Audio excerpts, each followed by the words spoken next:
Fábio Carille e Marcelo Teixeira estão em rota de colisão e isso para o momento do Santos é péssimo. Mas a chegada de Paulo Brax, novo CEO do Santos, apresentado na manhã desta quinta-feira, me faz ficar um pouco otimista com os rumos do Santos na temporada, para tentar salvar essa temporada. E eu digo salvar a temporada porque se a Série B acabasse hoje, o Santos não estaria de volta à Série A. E isso seria uma tragédia e seria mais uma vergonha na história centenária deste clube que a gente aprendeu a amar. Vamos falar sobre uma reunião conturbada entre Marcelo Teixeira e Fábio Carille, que aconteceu na manhã desta quarta-feira, a partir de agora. Bem-vindos a mais um vídeo aqui do canal Filho de Peixe, muito prazer, eu sou André Siqueira, e hoje vamos comentar sobre mais um episódio dos bastidores do Santos pegando fogo. Antes eu quero pedir para você se inscrever aqui no nosso canal, já chega ativando o sininho para você saber quando tem vídeo novo, já deixa o seu like que é muito importante para o YouTube impulsionar os nossos conteúdos.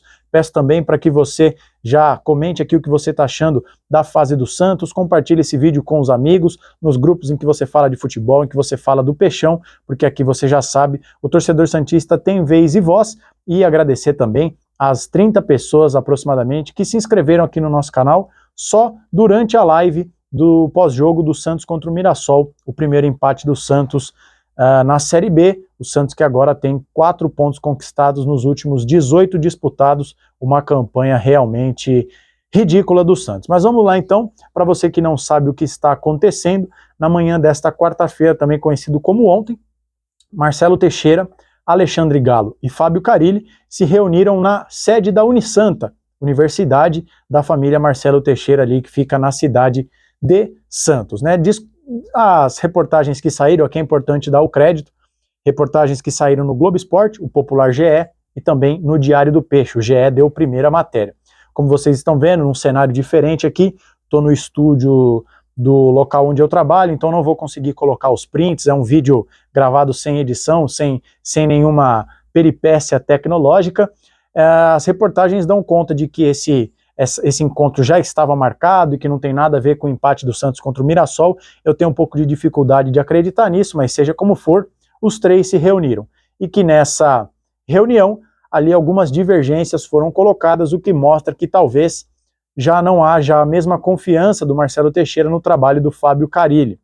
Eu tenho uma questão que eu já quero falar logo de cara. Se você ler as duas reportagens, eu vou colocar o link das reportagens na descrição, você vai ver que tem ali o ponto do Marcelo Teixeira, o ponto do Carille, os dois não falando o mesmo idioma, mas uma coisa que me incomodou nessa história é que o Carille cobra o Teixeira cobra o Carille, e eu não vejo uma cobrança, uma reflexão das duas partes sobre o trabalho do Alexandre Galo, que tem passado ileso. Acho que é claro que todos eles têm culpa, cada um no seu departamento, porque também não adianta o Marcelo Teixeira dizer que ele não tem culpa de nada, porque quem assinou a contratação do Patrick foi ele. Quem assinou a contratação do Serginho foi ele. Mas o Carille erra com algumas insistências, com algumas escalações, o Alexandre Galo é péssimo nas contratações, o Marcelo Teixeira erra ao assinar, mas eu não vejo essa mesma cobrança pública, ou pelo menos não tem sido vazado isso para os repórteres, em cima do Alexandre Galo, que para mim é um dos principais culpados. Mas deixando isso de lado, basicamente o Marcelo Teixeira cobra treino em 2 períodos, porque o Santos só treina uma vez por dia, treina de manhã, dá meio-dia, os jogadores são dispensados, ninguém sabe o que eles fazem depois quando vão para suas casas, e o preparo físico do Santos, a resistência dos atletas, tem sido uma verdadeira vergonha, e quem não admite isso está brigando contra o campo. O Santos, nesse campeonato contra o Novo Horizontino, tomou um gol de contra-ataque em que a transição defensiva, a famosa volta para a defesa, foi uma vergonha. O Novo Horizontino atravessou o campo do Santos em 15 segundos, fez um gol de cabeça e nenhum dos zagueiros do Santos tinha voltado. Um dos volantes estava mal posicionado. O time do Santos se arrasta em campo. Na partida contra o Goiás, aos 40 minutos do primeiro tempo, o Guilherme recebe uma bola com oportunidade de arrancar no contra-ataque e ninguém corre.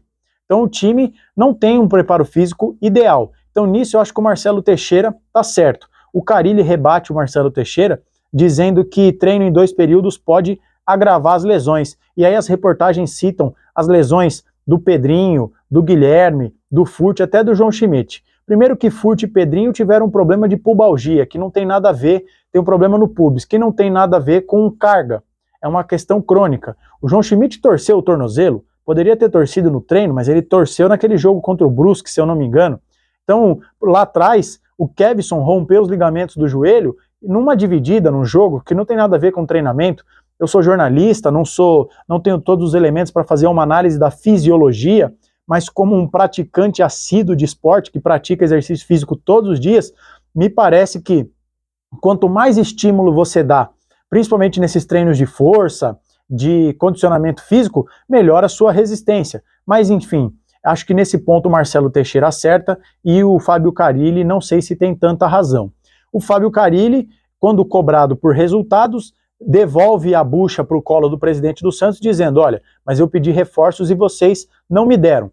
Aí as reportagens dizem que o Carille sugeriu alguns nomes ali, Igor Rabelo, o Ademir do Bahia, entre outros jogadores, e que a presidência do Santos vetou. Acho que aí também o Carille tem razão ao cobrar reforços, mas a gente tem que analisar também a qualidade desses nomes, né? Ontem, de novo, saiu no UOL a informação, o André Hernan, se não me engano, assinando a reportagem, dizendo que o Santos está tentando a todo custo a contratação do Léo Natel. Então aí é piada de mau gosto, né? Se o Fábio Carille só consegue indicar jogadores dessa natureza, tá tudo errado, tá tudo errado. Primeiro pela falta de criatividade, o Léo Natel jogou no Corinthians onde o Carille jogou, então já cansei dessa história de só serem contratados jogadores que são ali do círculo íntimo do Carille ou do Alexandre Galo, e aí tem um momento da reportagem do Globo Esporte que o Marcelo Teixeira, né, que é curioso também, para você ver como o Marcelo Teixeira é uma figura controversa. Vocês vejam o seguinte, o Carille supostamente está indicando um monte de jogador perna de pau. Aí a reportagem diz que o Marcelo Teixeira sugeriu a contratação do Luan Pérez, como quem quer passar a ideia para a imprensa, para o torcedor, dizendo assim, ó, o nosso treinador só sugere cabeça de bagre. Eu estou sugerindo o Luan Pérez, que é o top de linha. Agora, gente, não caia nesse tipo de papo furado do presidente do Santos, porque o Luan Pérez tem mercado na Europa, jogou no Olympique de Marselha, está no Fenerbahçe, ganhando muitos mil euros. Você acha que ele vai trocar tudo isso, a possibilidade de jogar em outros times da elite da Europa, para vir jogar a Série B com o Santos? Então, assim, Marcelo Teixeira, você não me engana com esse papinho, tá? O fato é que o Santos precisa contratar. E outra questão é que o Marcelo Teixeira, segundo as reportagens, voltou a cobrar o Fábio Carille pela utilização das categorias de base, porque, seja como for, as coisas se encontram nas categorias de base, porque o Carille sugere alguns jogadores, a presidência veta porque acha que são ou caros ou porque não estão à altura do Santos, aí o Carille pede jogadores top, a presidência diz que o Santos não tem grana, então se não tem grana e se os jogadores indicados não são bons, tem que usar a base. Aí nisso o Marcelo Teixeira acerta. E porque, né, é o que a gente precisa. Tem o JP Sherman aí, utilizar a base é respeitar a história do Santos. Se não tem ninguém para jogar na lateral esquerda melhor do que o Rainer, fecha a base do Santos, né? O Souza, por mais que possa estar lesionado agora, ele é 1000 anos melhor que o Escobar, 1000 vezes melhor que o Rainer. Entre tantas posições, vocês que já me acompanham aqui já sabem o que eu penso sobre a não utilização dos garotos da base, né? Então acho que nisso o Marcelo Teixeira tem razão. O fato é, meus amigos, que Fábio Carille e Marcelo Teixeira estão em rota de colisão. Aparentemente já não há mais tanta confiança no trabalho do Fábio Carille. O Diário do Peixe, inclusive, diz que o Fábio Carille balança no cargo. Ou seja, eu tenho a certeza absoluta de que se o Santos não ganhar da Chapecoense na Vila Belmiro na próxima segunda-feira, o Fábio Carille pode ser demitido. A única questão que me faz não ter a certeza da demissão é que a multa rescisória é grande e o Santos não tem essa grana.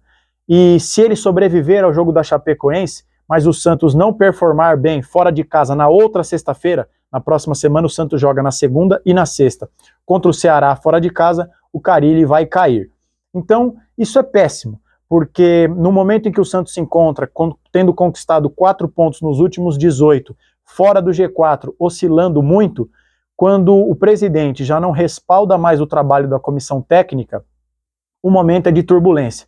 Vocês viram que ontem vazou um áudio do Marcelo Teixeira. Quando começa essa coisa de vazamento, fulano não concorda com o ciclano, as coisas tendem a piorar. E o Santos não pode dar sopa pro azar. se brincar com fogo vai se queimar. E quando eu digo se queimar, é no sentido de não subir para a Série A, o que seria um desastre. Mas para finalizar esse vídeo, eu disse na abertura que talvez a chegada do Paulo Brax possa colocar o Santos nos trilhos. E por que eu digo isso? Foi uma coletiva de quase 1 hora, um lenga-lenga que muitas vezes não agregou particularmente nada. Até porque, coitado do Paulo Brax, né? No momento que a coletiva começou, tinha aproximadamente 24 horas de Santos Futebol Clube. Então, ele ainda não fez todos os diagnósticos que precisam ser feitos.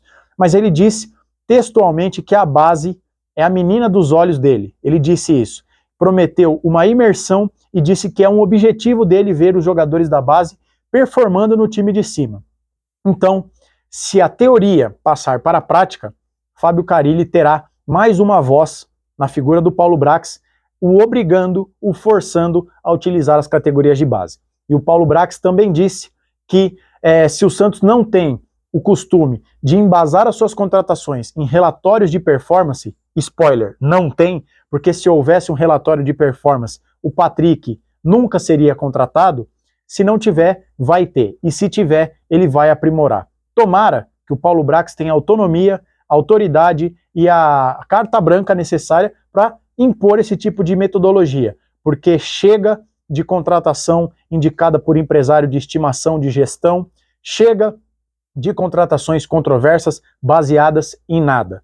O Patrick não desempenha, todo mundo sabia que o jogador já vinha num declínio técnico e físico, mas o Santos resolveu dar 3 anos de contrato para ele. Deve ser porque, segundo Alexandre Galo, o Santos contratou o Patrick pensando na Série A, mas como nós estamos na Série B, vai ver, é por isso que o Patrick não tem jogado. Então, se o Paulo Brax conseguir colocar a sua promessa em prática, ele vai tanto dificultar as lambanças do Galo, que contrata sem embasamento, quanto forçar o Fábio Carille a utilizar a base para a gente dar espaço para os jogadores que fazem parte da história do Santos, né? Para um pilar que faz parte da história do Santos, que é as categorias de base. E aí, o que você acha? A relação entre Santos e Fábio Carille está chegando ao fim? Ou você acha que esses vazamentos são seletivos para passar uma ideia de que as coisas estão sendo conversadas para tentar corrigir a rota? Diga aqui nos comentários, o resto você já sabe. Se inscreva se não estiver inscrito, ative o sininho, deixe seu like, comente, compartilhe, vamos juntos rumo aos 5.000 inscritos, porque aqui no canal Filho de Peixe você já sabe, o torcedor santista tem vez e voz. Nos vemos no próximo vídeo, um abraço a todos e até a próxima.